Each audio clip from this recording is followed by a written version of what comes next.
এবারের বিশ্বকাপটা মানুষ বিতর্কের জন্য সব থেকে বেশি মনে রাখবে। চলতি আসরের কোয়ার্টার ফাইনালের প্রথম ম্যাচ মুখোমুখি হতে যাচ্ছে ফ্রান্স বনাম মরক্কো। প্রশ্ন হলো, এই ম্যাচও কি বিতর্ক থেকে মোটেও মুক্ত আছে? একদমই তা নয়। তার কারণ এই ম্যাচের যে কজন ম্যাচ অফিসিয়াল রয়েছেন প্রত্যেকেই আর্জেন্টাইন, এবং এটা নিয়েই অনেক বেশি বিতর্ক তৈরি হচ্ছে। কেন এত সবগুলো রেফারি আর্জেন্টাইন, সেগুলো নিয়ে বিস্তারিত বলবো। একই সাথে এই ম্যাচ নিয়ে বিস্তারিত একটু আলোচনা করা দরকার। এজন্যই প্রশ্নটা এখানে অনেক বড় যে ফিফা তুমি কার, মরক্কোর নাকি ফ্রান্সের? প্রথমে আপনি দুই দলের কম্বিনেশনের দিকে যদি আপনি একটু তাকান, তাহলে একটা বিষয় একেবারে পরিষ্কারভাবে যোগ্য দল হিসেবে তারা এসেছে। কিন্তু এত সুন্দর ফুটবল খেলার পরেও বিতর্ক যখন পেছনে লেগে যায় বা বিতর্কের একটা আভাস যখন অগ্রিম পাওয়া যায়, তখন আসলে দুঃখটা অনেক বেশি থেকে যায়। এটা খুব স্বাভাবিক একটা ব্যাপার। এই যে যেমন ধরুন, বিশ্বকাপের চলতি আসরে মুসলিম দেশগুলোর বিরুদ্ধে যা যা হয়েছে সেটা কে অস্বীকার করবে বলেন? বিতর্কের সূচনাটা যদি আপনি ইরানকে দিয়ে বলেন, তাহলে শেষটা এসে ঠেকবে মিশরের সাথে। এখন এই মিশরের পরে এখন বাকি আছে মরক্কো। মরক্কোর সাথে কি এই একই কাজ করবে ফিফা, বা যেগুলো করা হচ্ছে সেটাই কি করা হবে, নাকি সুযোগ বুঝে কিলিয়ান এমবাপের ফ্রান্সকে সরিয়ে দেওয়া হবে বা সুবিধা দেওয়া হবে? এই যে বিষয়গুলো আসছে, এই বিষয়গুলো কোনোটাই আপনি বিতর্ক থেকে মুক্ত করতে পারবেন না। শুরুতেই রেফারির যে আলোচনাটা, সেটা নিয়ে একটু কথা বলা যাক। আমার জানার ভুলও থাকতে পারে, তবে যতটুকু মনে হয় যে একটা ম্যাচ পরিচালনা করতে যতগুলো রেফারির প্রয়োজন হয়, সেই রেফারিগুলো একটা দেশেরই হবে এমনটা আসলে ঘটেনি। যদি ঘটে থাকে বা আপনাদের যদি জানা থাকে অবশ্যই জানাবেন।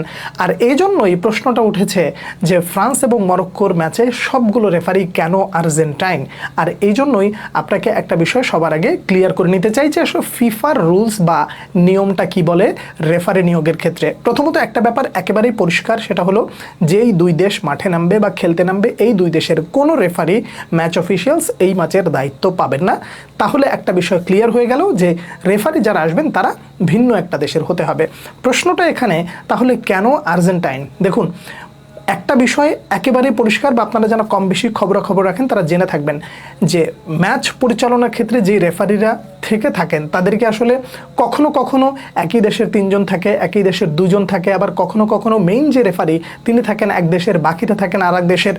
এই যে একই দেশের বিভিন্ন রেফারিকে এক করা হয়, এটার মেইন যে সূত্রটা হলো যোগাযোগ। ম্যাচ পরিচালনার ক্ষেত্রে ভাষাগত ব্যাপারগুলো যেন মিল থাকে, যে কারণে একটু সুবিধা হয়, এই সুবিধার দিক বিবেচনা করে তাদেরকে কম বেশি রাখা হয়। এটা উয়েফাতেও হয়েছে, ফিফাতেও এটা হয়, এটা নতুন কিছু না।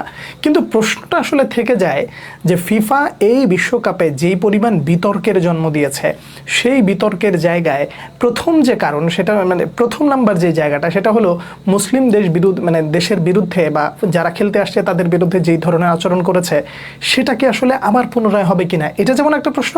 আবার ফ্রান্সকে ফাইনালে তুলতে না দেওয়ার জন্যই কি আর্জেন্টিনার এই রেফারিদেরকে এখানে নিয়োগ দেওয়া হচ্ছে? দেখুন, দুটোই আসলে ভ্যালিড কোশ্চেন, এবং এই ধরনের সন্দেহটা ওঠাটাই স্বাভাবিক। কিন্তু দিন শেষে সিদ্ধান্ত যেহেতু হয়ে গেছে, তাহলে আপনাকে এটা মেনে নিতে হবে যে আসলে কি হয়। উভয় দলকে ফ্রেশ ফুটবল খেলতে হবে এবং সব ধরনের বিতর্কের বাইরে গিয়ে অবশ্যই ম্যাচটা জয় নিশ্চিত করতে হবে।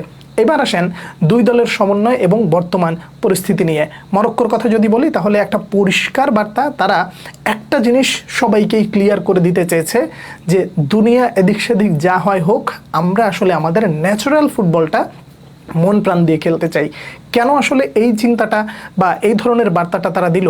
যদি এটা আপনি বুঝতে চান, তাহলে আপনাকে সবার আগে একটা বিষয় বুঝতে হবে, গত আসরটা তারা যেভাবে খেলেছিল আর এই আসরটা তারা কেমন খেলছে। আপনি এইটাকে যদি একটু করেন, তাহলে অনেক কিছু বুঝে আসবে। দেখুন, এই বিশ্বকাপের ঠিক কিছুদিন আগে মরক্কোর কোচ পরিবর্তন হয়ে গেছে। তো স্বাভাবিকভাবে নতুন কোচ যিনি আসেন, তিনি এসে তার ফরমেশন, তার প্র্যাকটিস, তার মেধা, তার প্লেয়ারদের সাথে তার সম্পর্ক, বন্ডিং, এই প্রত্যেকটা জিনিস সেট করতে একটু সময় লাগে। স্বাভাবিকভাবে অন্যান্য দেশে যেটা হয় সেটাই তো হওয়ার কথা, কিন্তু মরক্কো এই জায়গাটা একেবারেই ভিন্ন।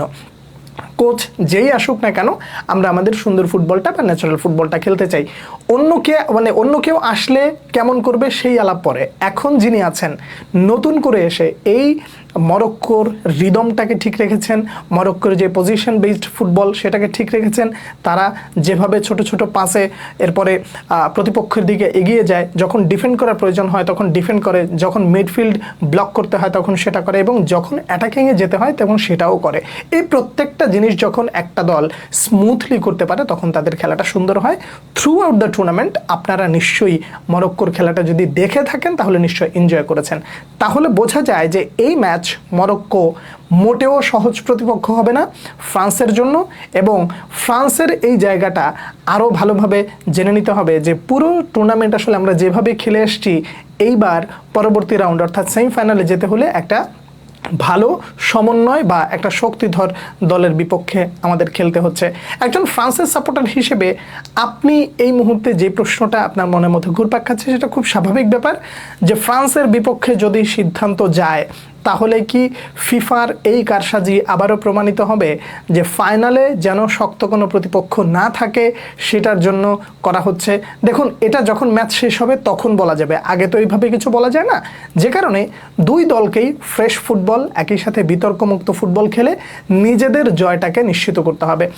ফ্রান্সের যে স্কোয়াড ডেপথ, ফ্রান্সের যেই বর্তমান পরিস্থিতি, দিদিয়ার দেশমের সাথে খেলোয়াড়দের যে সমন্বয় এবং সম্পর্কটা যেভাবে বিল্ড আপ হয়েছে সেটাই তো আসলে মাঠের ফুটবলে দেখা যাচ্ছে। কিলিয়ান এমবাপে ওয়ান ম্যান আর্মির মতোই তো আগাচ্ছেন, কিন্তু অন্যান্য সদস্যরা কি মোটেও পিছিয়ে আছেন? একদমই তা নয়। তার মানে কোয়ার্টার ফাইনালের এই ম্যাচটা বাংলাদেশের ভক্তদের জন্য বলেন বা বিশ্ব ফুটবলে যারা খেলা দেখেন, ফুটবল প্রেমী, তাদের জন্য একটা অন্যরকম ম্যাচ হতে যাচ্ছে। তবে ভয়ের কারণ ওই একটাই, ফিফা তুমি কার, মরক্কোর নাকি ফ্রান্সের? কি হতে যাচ্ছে, কি হবে, আপনার মনের মধ্যে কি কি ঘুরছে সেটা অবশ্যই জানাবেন। পরবর্তী ভিডিওতে দেখা হচ্ছে আবারও। সে পর্যন্ত অনেক অনেক ভালো থাকবেন। আল্লাহ হাফেজ।